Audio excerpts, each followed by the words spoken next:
But now, to the jailing of a high-profile whistleblower. I've never been so proud to be an Australian as today. David McBride, the whistleblower who exposed alleged war crimes at the hands of Aussie soldiers. I may have broken the law, but I did not break my oath to the people of Australia. David McBride is now in jail after being sentenced to 5 years and 8 months for leaking classified documents to the media, facing a punishment that stunned his lawyer, family and press freedom advocates. His supporters cheered him into court and protested when he didn't walk out. Today is a shameful day for Australia. And it's hard to disagree with that, because, as federal independent MP Andrew Wilkie points out, the first Australian to front a court and the first Australian to go to jail over the alleged war crimes in Afghanistan is the whistleblower that brought the allegations to the public's attention. And what did the 60-year-old former army lawyer, who had legal oversight of what Australia's special forces did in Afghanistan, do to put himself behind bars? Over 18 months, McBride stole 235 defence documents, 207 marked as secret, storing them in plastic tubs at his home before leaking them to journalists. But here it gets a little complicated, because McBride's intention was not to expose war crimes, but rather to show that some Special Forces soldiers were being wrongly investigated and accused. Except that's not how the media saw the story, with the ABC Investigations reporter Dan Oakes using McBride's secret documents for a series of reports in 2017 called the Afghan Files, which revealed deadly secrets that included alleged unlawful killings of Afghan civilians and ingrained problems within special forces, an organisational culture including a warrior culture and a willingness by officers to turn a blind eye to poor behaviour. That was something the public surely had a right to know about, what Australian soldiers were doing in our name in war. But the government and AFP thought otherwise, leading to this astonishing moment in 2019. A raid by the Australian Federal Police is underway at the ABC offices in Sydney over a series of 2017 stories known as the Afghan Files. The ABC's reporting was vindicated the following year by the release of the landmark Brereton report.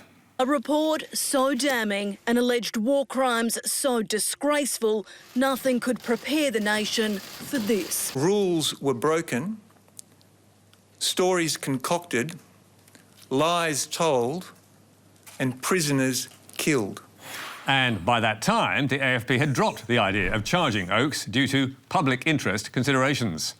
But there was no such relief for David McBride, whose attempt to seek protection under the whistleblower laws failed, leaving him no option but to plead guilty to 3 charges of sharing classified secrets and theft of Commonwealth property, with the judge finding last week that he had engaged in a gross breach of trust and shown no remorse. The ACT Supreme Court Justice David Mossop found the disclosure of the secrets harmed Australia's foreign interests and ruled McBride breached his duty, and it was important to deter others from such conduct. And in terms of deterrence, the Commonwealth and the courts have scored a bullseye, with McBride's lawyer Mark Davis calling a jail sentence the death of whistleblowing in Australia. Who would take that risk? While Andrew Wilkie slammed successive governments for their part in the outcome. Governments, be they LNP or Labor, they hate whistleblowers.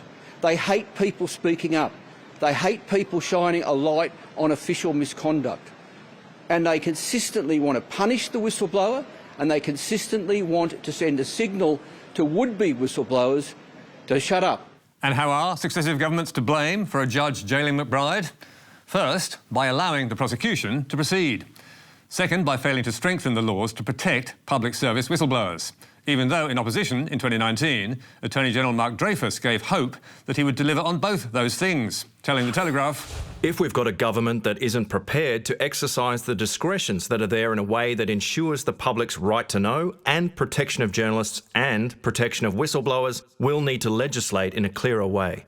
And 2 years later, Dreyfus was again talking up Labor's commitment to reform, while slamming the coalition for not moving faster. So, did he deliver? Answer, no.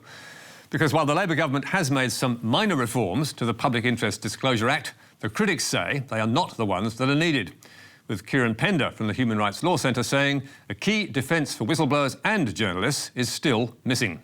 We don't have a general fallback public interest defence in our law. That's something that the Human Rights Law Centre and other groups have consistently called for.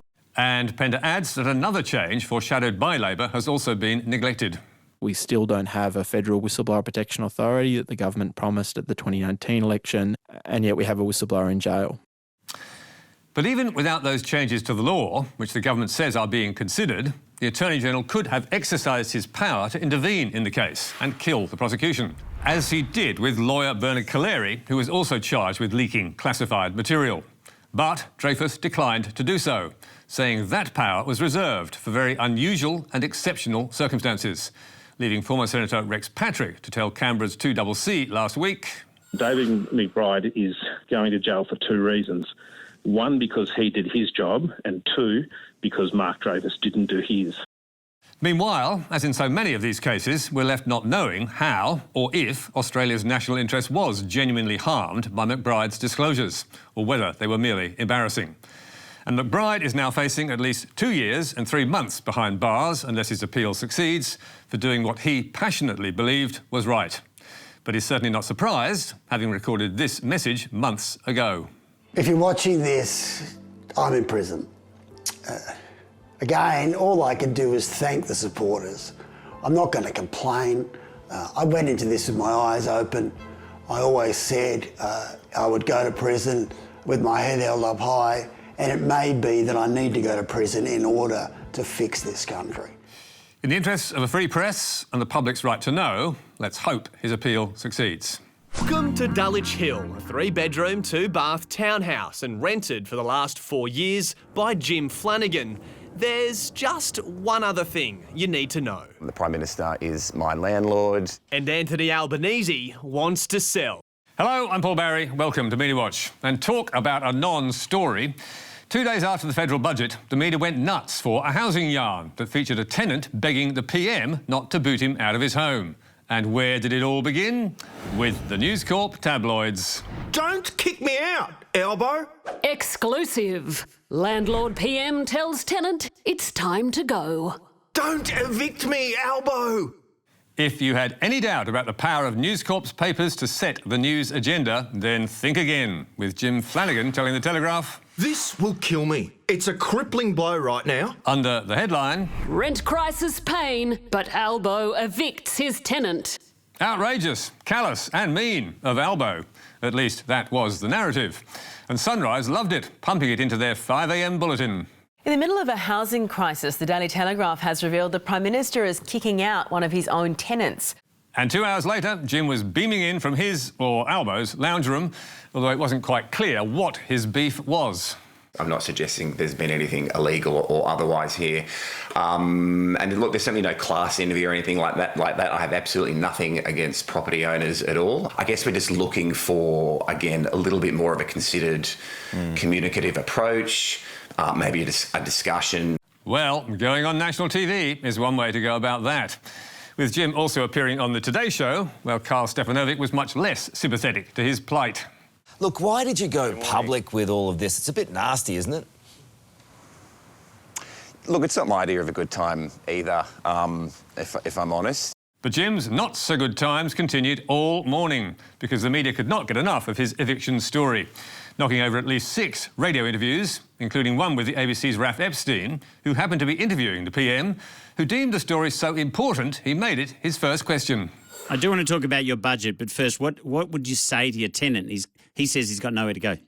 Yes, the budget or the plight of your tenant. What is more important for listeners? But if Jim was hoping his hard luck story would get tears flowing on his behalf, he was out of luck, with even dozen lover Ray Hadley backing Albo and declaring, whether he's the Prime Minister or not, he's got the right to sell his property to suit his needs. And talkback callers to 3AW's Tom Elliott were also not impressed. I'm not a fan of Albo, but it appears Albo's done the process correctly, but this guy's still whinging about it. While the Daily Mail's new political hire, Peter Van Onselen, was whacking Jim for crying poor in a TV whinge-a-thon and calculating the PM had saved his tenant at least $60,000 by charging below market rent. By which time, Albo the good bloke and Jim the moaner was the new media angle, with Sydney's 7 News making it their lead. The cranky tenant's attempt to embarrass his landlord, the Prime Minister, into not selling the Dulwich Hill property has backfired. It's been revealed Anthony Albanese has actually saved the man tens of thousands of dollars. And that was backed up by Seven's chief reporter, who was dispatched to Albo's block to investigate. We checked out similar rentals in Dulwich Hill. Experts say Mr Flanagan was only paying half the market rate and likely saved over $50,000 in 2 years. His media campaign today slammed online as an ungrateful whinge. A whinge that was turbocharged by the News Corp tabloids, splashing it on their front pages. And the telly kicked it off, despite admitting in its editorial that Albo was, quote, an absolute model landlord. Adding, in summary, he's been more than fair and set a fine example for other owners. But, of course, that wasn't the story the telly served up on its front page, because a nasty landlord evicting a tenant is a much better yarn, even if you don't believe it. And finally, to cruising on 9, and this glowing review from a couple of weeks back. Fresh in the water, the Sun Princess is the largest and now flagship of the fleet. Encircled with glass, you'll be inside, but feel like you're outside all the time. That was a Current Affairs Nat Wallace living it up on board a shiny new cruise ship as it set sail across the Med on its maiden voyage. And it looked like he was having one hell of a time, with Nat telling viewers, they're calling this the next generation love boat. Wonderful. And why was he there to cover this non-news?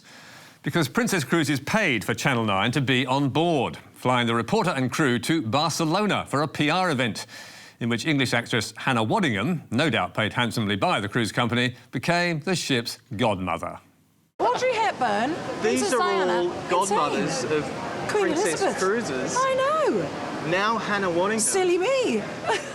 That must feel pretty special. It feels ridiculous, really. But ACA's 5-minute suck-up wasn't all that the cruise company got for its money, because, as they say in the ads, there's more, with a tease at the end of the story to say... And if you want to see what happens when you put Nat Wallace on a cruise ship, tune in on Saturday. And sure enough, on Weekend Current Affair, Nat was back in an even longer segment, rolling out the same familiar lines. After all, they're calling this the next generation love boat. I like it. Oh, yeah. Now, to their credit, ACA did admit who was paying the bill. The people of Princess who paid our way wanted us to test everything. But even the folks at the cruise company were surprised by what they got for their money, with ACA's second puff piece running for no less than 12 minutes, which is not far off half the programme, and in the commercial TV world is almost documentary length, prompting the Director of Public Relations for Princess Cruises Asia to tell her team excitedly, our second segment on Channel 9's A Current Affair aired over the weekend, capturing our next-level love boat, Sun Princess, at 12 minutes long. Or make that 17 minutes when you put the two stories together, which in ad dollars is worth more than $1 million, or $1.6 million to be precise, according to media analyst Steve Allen, who told MediaWatch, editorial is more believed and absorbed by consumers because it is telling them something from a trusted and recognised source, hence its communication advantage and effectiveness. And was there any time for a single critique in all of that? I think you know the answer. Meanwhile, there was some real cruising news, a lot closer to Barcelona, that 9 somehow missed. Police have found the body of a cruise ship passenger who went overboard off Sydney Heads. Yes, on the very day that the first Current Affairs segment went to air, an Australian man fell off a cruise ship owned by Carnival, which also owns Princess, as it was heading into Sydney Harbour. And on 7 News, you could hear all about it. The ship immediately started to do circles around the area and spotlights were out back. 10 News also reported on the holiday tragedy, and Sky had live crosses throughout the morning. But watching 9, you would not have known, because none of their TV news bulletins thought it worth reporting that a cruise ship passenger had gone overboard off Sydney Heads. And, it seems, had done so by taking his own life after losing big in the ship's casino, with the Daily Mail last week naming the dead man as a 45-year-old dad of 3, Shane Dixon, who had racked up a $4,000 casino debt after being lured to spend big by the company's high roller incentives, his family claims. With his family telling the Mail, he fell victim to rogue practices used by cruise companies to incentivise gambling under international waters guidelines, which would be considered illegal in Australia. And the Mail adding, cruise ships that operate casinos in international waters can bypass these regulations, offering a lucrative loophole to the rules. Now that is a story, and it was quickly picked up by the West Australian and news.com.au. But there was no space in any of the commercial TV bulletins for that critical update, which suggests it's not just Nine who like the cruising lifestyle and the dollars and perks the companies throw around. We asked Nine how many of their crew and staff members were paid for, how much it cost, and why they thought the story deserved 17 minutes of airtime. They told us they won't be commenting. That's all from us for tonight. You can read responses from the Attorney General's office, Kieran Pender, and Anthony Albanese's tenant, Jim Flanagan, on our website. Don't forget Media Bites on Facebook, YouTube and Instagram. But for now, until next week, goodbye.